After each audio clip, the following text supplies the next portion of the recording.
fecha. Quizás algunos protagonistas han muerto, pero en general sigue siendo la economía colombiana una economía altamente concentrada en su propiedad, por tanto en sus ganancias. Y eso va forjando, sea en el campo, sea en la ciudad, una enorme desigualdad social, que se ha convertido en la desigualdad social más grande del mundo, como el cuarto, el quinto país de la tierra. Y de la desigualdad no sale sino consecuencias perversas. Sale la violencia. El origen de la violencia es la desigualdad. Salen los intentos de romper esa desigualdad por los caminos fáciles. La violencia, el narcotráfico han sido como caminos que se ha inventado la sociedad colombiana, partes de esa sociedad, tratando de saltar de abajo hacia arriba rápidamente, cayendo en general en la tumba o en la cárcel, o hundiendo territorios enteros en la violencia, en el terror, en el miedo, volviendo incluso más pobre el territorio de lo que era antes, más pobre la gente de lo que era antes. Esa desigualdad social indudablemente tiene consecuencias no solo de este tipo, nos impide forjar lo que otras naciones tienen, que es unidad. No hay unidad absoluta porque todos los seres humanos somos diferentes, pensamos diferentes, tenemos talentos diferentes. Pero hay unos criterios que permiten que un país pueda ser, que se pueda construir una nación. Los franceses, los alemanes, los gringos, mal que bien, han construido sus naciones. Nosotros tenemos dificultad. Somos un país que ha perdido territorio a lo largo del siglo pasado, por ejemplo. No pudimos concretar un esfuerzo nacional pues que hubiera sido poderosísimo en tiempos de Bolívar, la llamada Gran Colombia.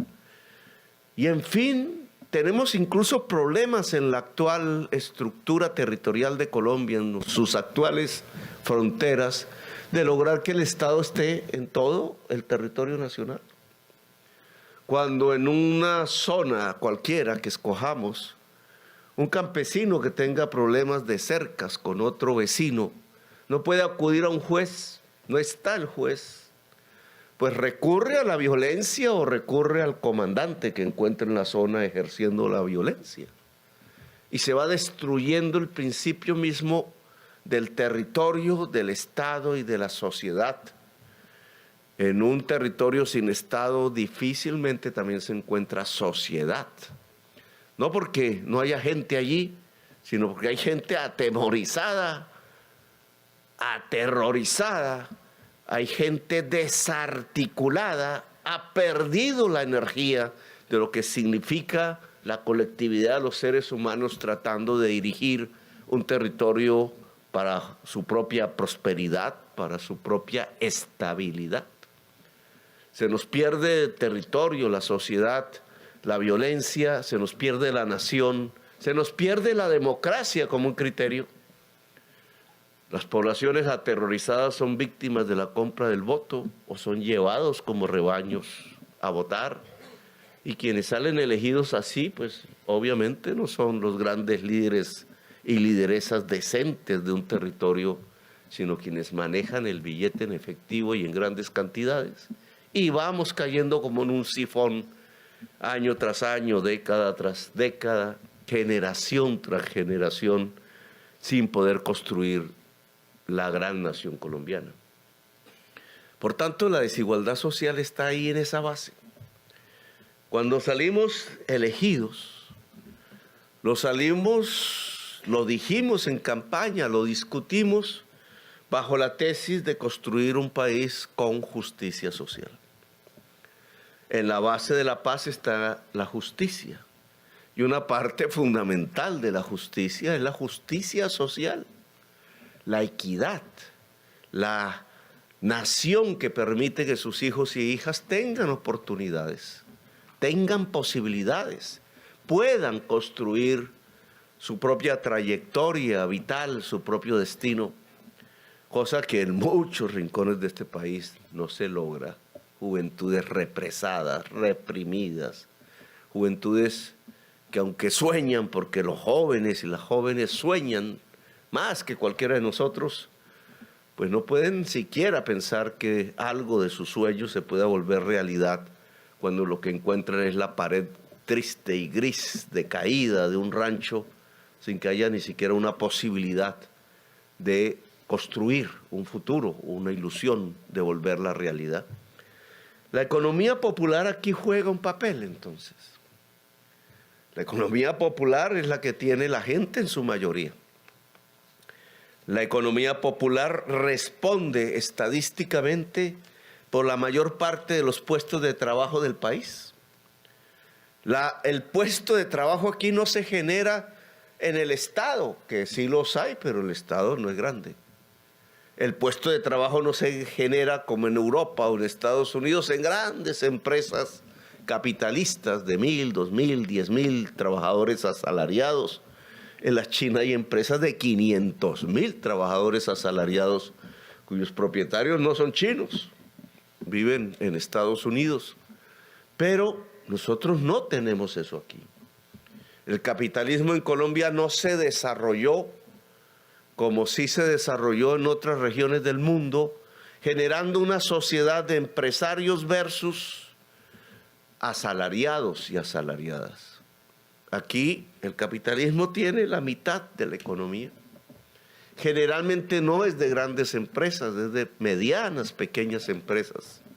Empresarios, yo les llamaba en Bogotá de garaje, porque transforman su casa grande, el garaje, casas heredadas a veces, familiares que se hicieron con grandes espacios cuando las familias eran numerosas, que van quedando desocupadas con el paso del tiempo, se achica la familia y entonces esos garajes se vuelven talleres de trabajo. La casa se vuelve fábrica y el barrio se vuelve un barrio taller. Así hay en varias ciudades de Colombia y allí ese es el capitalismo. Un señor, una señora que hace brullines o papas fritas o colombinas o chupetas y se defiende, paga ahí los servicios que, como aquí han dicho, si uno mira la costa Caribe, pues prácticamente se vive para pagar el servicio o hay que coger un cable y meter una línea pirata porque no se puede pagar. Y va creciendo el problema. Y además un presidente llega y le regala a 2 empresarios con la cédula a las empresas y el empresario, claro, saca las ganancias trasladándole las pérdidas a la tarifa. Y por eso cada persona tiene que pagar una fortuna por tener el servicio de la energía, que es básico si se quiere emprender economía, producción o comercio. Esa economía popular indudablemente va teniendo problemas, no tiene prácticamente ningún apoyo. No hay un sistema financiero para ella, no hay un Estado para esa economía. Cuando tuvimos el COVID arrasándonos por todas partes y salieron las primeras estadísticas, no había ni sesiones del Congreso, había que mirarlas por el computador, participábamos por computador, por ahí salían datos casi que atemorizaban. Por ejemplo, las ayudas a las empresas, ya no recuerdo bien exactamente los números, pero no iban a la tienda. Las ayudas a las empresas en el tiempo del COVID con dinero público iban al Tiempo, iban a Avianca, iban a las grandes empresas que no tenían la mayor parte de los trabajadores, sino unos miles. Allí se concentró esa ayuda, no cerraron obviamente, pero el tendero tuvo que cerrar, el pequeño restaurante tuvo que cerrar, el puesto de venta de ropa tuvo que cerrar, etcétera. Y allí salieron despedidos cerca de 3 millones de trabajadores, la mayoría mujeres. Al hambre, porque una mujer trabajadora tiene niños, por eso se mete a trabajar. Niños y niñas que quedaron de un momento a otro encerrados, con el peligro incluso de la muerte de su padre o de su madre, generalmente la mamá sola, porque el papá huye, y han terminado en medio de esa enfermedad con el hambre permanente. Ahora heredamos esas circunstancias. El hambre no nos ha abandonado. Ahí está, por lo menos 25% de la población no come 3 veces al día. Salimos del COVID y entramos al invierno, que ustedes aquí bien han conocido, a zonas completamente inundadas, damnificados, 1 millón de damnificados, cultivos arrasados, menos comida, y salimos del invierno y estalla la crisis mundial. Y entonces todo lo que importábamos triplica el precio, el maíz que producíamos antes, los fertilizantes, elementos que se utilizan en todos los cultivos en general y que al triplicar su precio, elevaron el precio de todos los alimentos cuando la gente tenía hambre. Y aún no salimos de eso. Así estamos hoy. Son las circunstancias del momento. Es una crisis indudable, una crisis que golpea a la persona más débil de la sociedad, a la más vulnerable económicamente de la sociedad. Y entonces viene la pregunta, el qué hacer, si así son las cosas. Y la respuesta que nosotros dimos el año pasado en medio de la campaña y después, ya elegidos, es la economía popular. Es en la economía popular donde nos podemos guarecer, resistir y, en mejores circunstancias, avanzar. Esa economía popular, por tanto, tiene que ser cuidada, tiene que ser protegida y tiene que ser empoderada, darle poder a la economía popular. Pues en general la clase política tradicional de Colombia, la que puede gobernar, y su clase económica, pues no piensan en eso. Eso es invisible, ni siquiera conocen los barrios donde está la tienda, o si lo conocen es cuando van en elecciones. Pero en general la política pública de Colombia no se dirige a la economía popular. La llaman de otra manera, la llaman informales. Entonces, informales. ¿Usted puede cotizar para la pensión, compañero? No, no puede, usted es un informal. No, que no me alcanza para pagar la salud y la educación, informal. Puede estar produciendo. El 80% de la gente que trabaja en el campo son campesinos, pero prácticamente ninguno puede cotizar a un fondo privado de seguridad social si apenas le alcanza, si acaso, para sostener la comida de la casa. ¿Cómo va a pagar la salud? ¿Cómo va a pagar, siendo independiente, las pensiones? Y entonces ahí estadísticamente se pasa a llamar, de acuerdo a nuestra clase política tradicional, informales. Y se inventan incluso unas frases subsiguientes: la lucha contra la informalidad. Y ahí viene el problema. Porque entonces la lucha contra la informalidad no es cómo una persona informal se vuelve formal. Es un problema de la ley. Es decir, cómo puede empezar a cotizar en la seguridad social, que para eso entonces tendría que ganar más, sino que se vuelve lucha contra el informal. Entonces el pequeño minero por allí es perseguido, el tendero por allá, entonces le cae la roya porque si no tuvo el papel aquí o el papel allá sellado.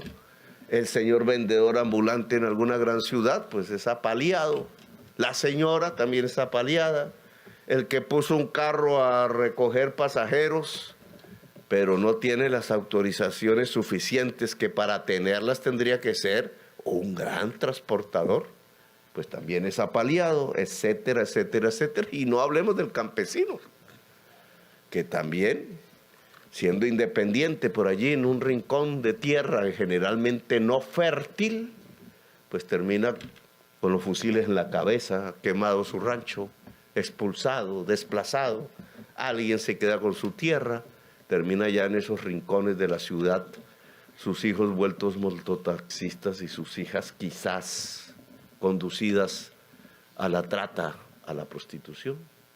Olvidado el campo y la tierra, y por tanto olvidado la labor de producir alimentos para la humanidad, cuando precisamente ahora sí que hay centenares de millones de personas y decenas en Colombia con hambre. Pues no es la lucha contra la informalidad lo que proponemos, es empoderar la economía popular, y eso es diferente. Es volverlo a ustedes más ricos, relativamente. En general, es darle fuerza a esa economía para que precisamente tenga los instrumentos del crecimiento. Si crece, pues habrá otro puesto de trabajo, otros 2, otros 3. Si crece, habrá un poco más de ingresos. Si hay un poco más de ingresos, entonces se puede pagar una serie de cosas que antes no se pagaban, como por ejemplo las cotizaciones a la salud y a las pensiones, tal como hemos abierto los proyectos que no se nos quiere aprobar en el Congreso de la República.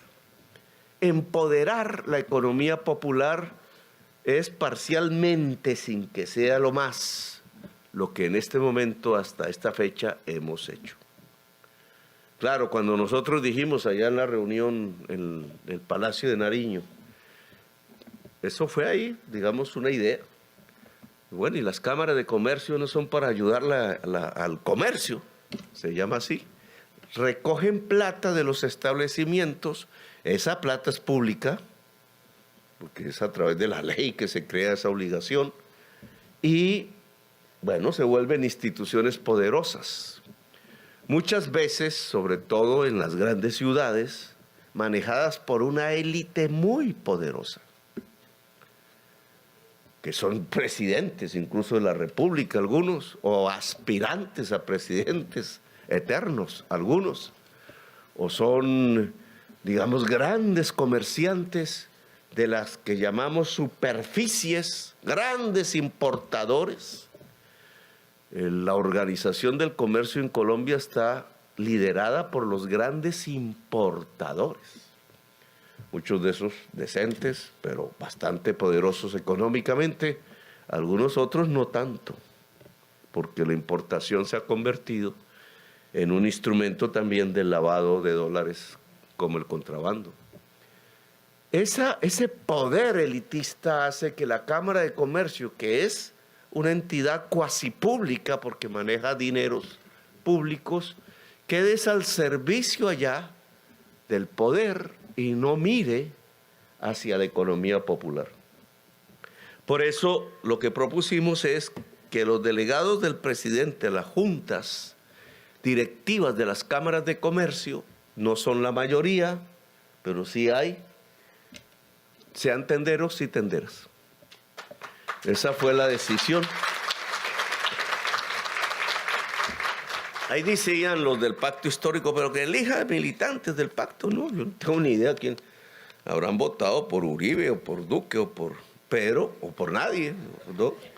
Pero la idea es que un pequeño comerciante de la economía popular, una tendera, pues vaya a la Cámara de Comercio y trate, aquí hay un peligro, le decía aquí a nuestro compañero Javier, hay un peligro, y es que el tendero, al estar ya donde está el poder, entonces se voltea y ya mira a sus compañeros por encima del hombro. Yo ya me volví de los poderosos y ya no miro de dónde vengo.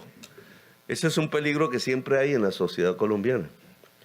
Pero también existe la posibilidad de poner, y en esto la organización es clave, de poner las cámaras de comercio, sus dineros, su poder al servicio de la economía popular, al servicio del tendero y la tendera.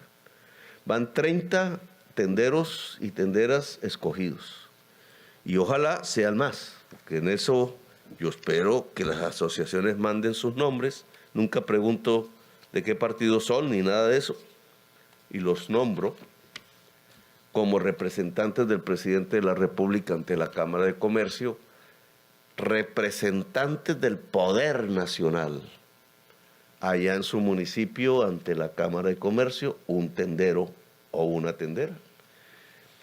Eso hasta ahora va bien.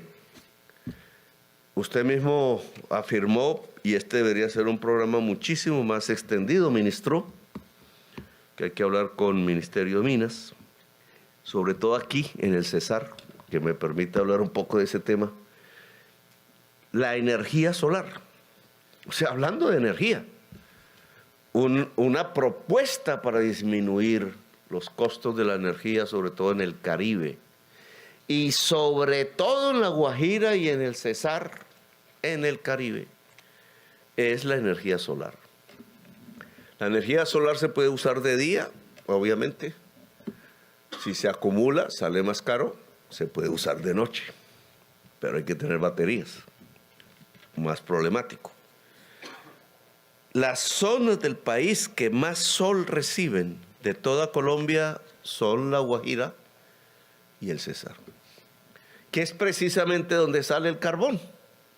Una paradoja geológica que permite hacer una discusión política. ¿Vivimos del carbón o vivimos del agua y la agricultura? Y por tanto de su industrialización, que es como antaño se vivía, sobre todo en el Cesar. Pues La Guajira tiene condiciones más adversas. Si es de la agricultura y la industria, ¿el sol tiene un papel hoy que cumplir? Y sí, tiene un papel que cumplir, incluso tal que reemplaza el carbón. Si no lo logra hacer en todo el mundo, la humanidad perece, se muere, se extingue, dicen los científicos. Y entonces eso es lo que llaman la crisis climática. ¿Por qué? Porque las grandes industrias, al usar el carbón, el petróleo, que es lo mismo, al mover eso, al quemarse, sale el gas. Esos gases se van acumulando.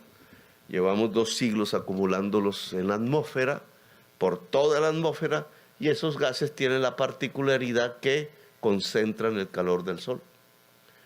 Al principio es imperceptible, pero al cabo de 2 siglos, la temperatura de la superficie de la Tierra ha aumentado. Poquito para lo que nosotros creemos, 1 grado, va para 1,5 grados, pero 1 grado, 1,5 grados en toda la superficie del planeta significa muchas más cantidades de agua enormes evaporadas o derretidas. Y eso cambia el clima, es lo que se llama la crisis climática, que cualquiera observa si acabamos de salir del peor invierno de la historia. Y los argentinos están en la peor sequía de la historia, ya que viven de la agricultura y que en cualquier momento estamos cada vez rompiendo récords y récords pavorosamente del equilibrio climático, y ese equilibrio climático, si se rompe, pues mata la vida, acaba con la vida.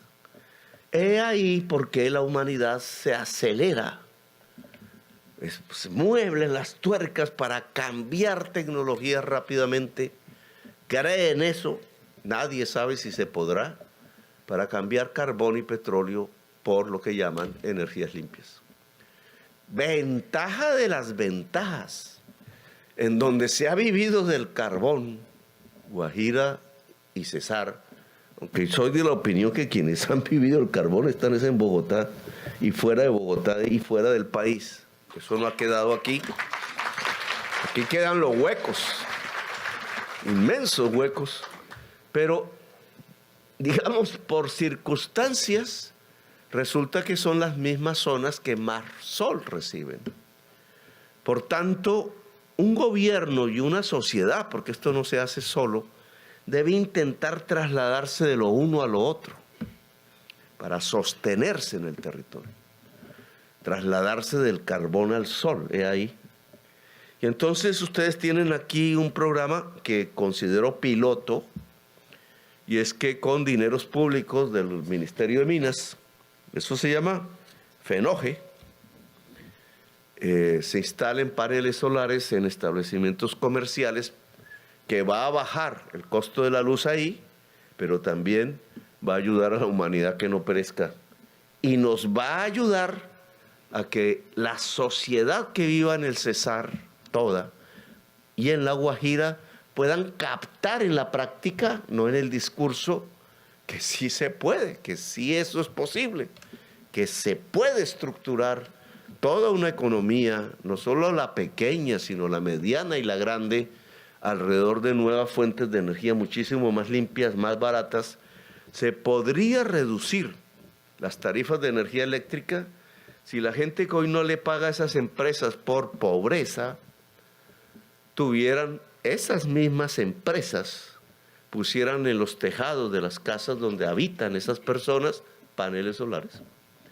Ellas reducían sus pérdidas, las empresas, los que tienen que ir a la piratería no tendrían necesidad de eso y no trasladarían esas pérdidas al conjunto de la sociedad subiendo las tarifas. La solución es la energía solar. Y eso, alcalde, se puede empezar a hacer no solo esperando que esas empresas lo hagan. Yo le pedí a Finia, que es la de EPM, que lo hiciera y no lo hizo. Pero en cambio sí lo pueden hacer las alcaldías. Sí lo pueden hacer cualquier alcaldía, cualquier comunidad guayú, por ejemplo, en La Guajira lo podría hacer y ser dueña generadora de la electricidad si la deja interconectar. Y en la nación estaría absolutamente dispuesta a ayudar económicamente si ese tipo de proyectos los podemos extender. Aquí empieza uno, el de paneles solares en los techos de los establecimientos, de las tiendas. En mi tierra le dicen ventorros, yo no sé si aquí también. Ventorros y ventorrillos, decíamos nosotros, en las tiendas para abaratar la energía eléctrica. Ese programa tiene que extenderse. 100 no nos sirve, eso tiene que volverse miles. Sistemas incluso de créditos que usted comenta, y efectivamente hemos trabajado con Asobancaria para que se pueda establecer para quienes tengan alguna capacidad de pago, créditos que permitan poner los paneles solares, como reduce la energía, entonces permite pagarse. Y al final queda la energía relativamente gratis. Hemos también cambiado una serie de normas que tienen que ver con las compras del Estado. ¿A quién le compra el Estado cuando va a comprar papel o uniformes o las cosas que utiliza? Por ejemplo, el ejército, la policía, los cinturones, los instrumentos cotidianos del quehacer en todo el Estado a nivel nacional. ¿A quién le compra? ¿A quién le compra la comida para los colegios, en el PAE, etcétera? Ustedes hacen un examen y se lo compran a grandísimos empresarios, muchos no santos, no estoy hablando del expresidente, sino no santos, porque hacen parte de carteles de la contratación, financian la política y entonces el político tiene que darles otra vez el contrato y así en un circuito en donde se vuelven riquísimos, mezclan con otras cosas, y por tanto se vuelve desigual la economía. Con dinero público, el mismo dinero público concentra la economía nacional, beneficiando a unos muy pocos. Cuando el Estado puede ser un democratizador si contrata con los pequeños. Por eso estamos estimulando que el Congreso de la República, al aprobar el Plan de Desarrollo, permita contratar directamente la hechura de vías terciarias campesinas con las juntas de acción comunal de la zona. Si son indígenas, con el cabildo, si son negritudes, con las comunidades afrocolombianas, directamente. Y entonces 1.000 millones para hacer esta carretera. Ahí puede tener uno la seguridad de que no se va a perder la plata en las mismas cantidades en que se pierde si se contrata al gran empresario. Ahí esa plata se irriga entre los trabajadores que están en la obra, que son de la misma comunidad. Esa plata termina ayudando a la comunidad, además del servicio que presta la obra en sí mismo. Así se puede empoderar la economía y la organización popular en el campo, en este caso. Pero si se contrata a los tenderos, a las tenderas para suministrar alimentos en el colegio de la esquina, ¿cierto? Para el PAE, para la alimentación de los niños, uno puede garantizar que esa comida sea mejor, porque al final el tendero también tiene sus hijos ahí en el mismo colegio, o la vecina, etcétera, o los amigos, y hay una vigilancia vecinal y barrial que permite que la alimentación sea mejor, no como está ocurriendo ahora, que contratan al grande, que es un mezclador de comida, ni siquiera produce la comida, y le empieza a llegar a los niños, es el puro gorgojo. Le roban al niño la alimentación para echársela al bolsillo cuando tienen suficiente dinero y le están quitando a la niña y al niño pobre el alimento que es tan indispensable para nutrirse y para criarse. Pero nosotros hemos querido que el Estado empiece a comprarle a la economía popular.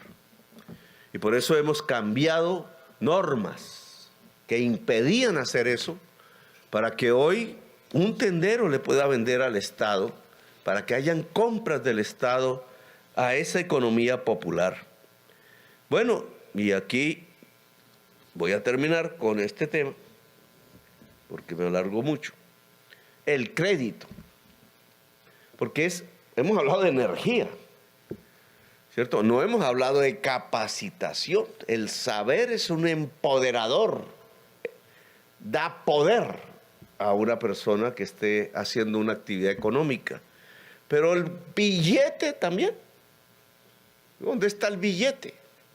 Es el capital, el trabajo, que cada vez es más saber, el espacio, la energía. Pues el crédito en la economía popular se lo ha tomado el gota a gota, o como se llama, con tasas de interés cada vez más altas y cobrando con revólver. Es un sistema de lavado de dólares del narcotráfico y otras actividades ilícitas que le permite a ese tipo de organizaciones extender su poder en el territorio. Se extienden en el barrio, entonces saben cuántas tiendas hay en el barrio, y pasa el de la moto extorsionando. Y alguno desesperado dice: oiga, hermano, yo necesito 2 millones de pesos. Sí, claro, yo te los... aquí están. Pero me pagas el 20, el 30% diario, y yo vengo dentro de 3 días. Y ojo que no me pagues. Y ha aparecido gente que no puede pagar, que quién va a poder pagar además con el 20 y el 30% diario, por allá en el secuestro, por allá en una tienda, por allá despedazado en una esquina, por allá en una quebrada, en un río, el generador de violencia barrial en las ciudades de Colombia. La extorsión generalizada, porque el gota a gota es una extorsión. Y eso porque ahí no hay un Banco de Colombia. Si lo llegase a ver, que en la mayoría de los pueblos de Colombia no lo hay, o un banco, ¿cómo se llama?, aval, la vivienda, etcétera, no lo hay. Si lo hubiera, entra el tendero: oiga, me da un préstamo, y lo mira la secretaria de arriba abajo, y si llegas con abarcas, dicen en mi tierra, si llega con una camiseta, va a pagar el crédito, ¿no? Le cierra la puerta y tiene que ir al gota a gota. Pues lo que nosotros queremos es que se pueda construir un sistema de crédito popular.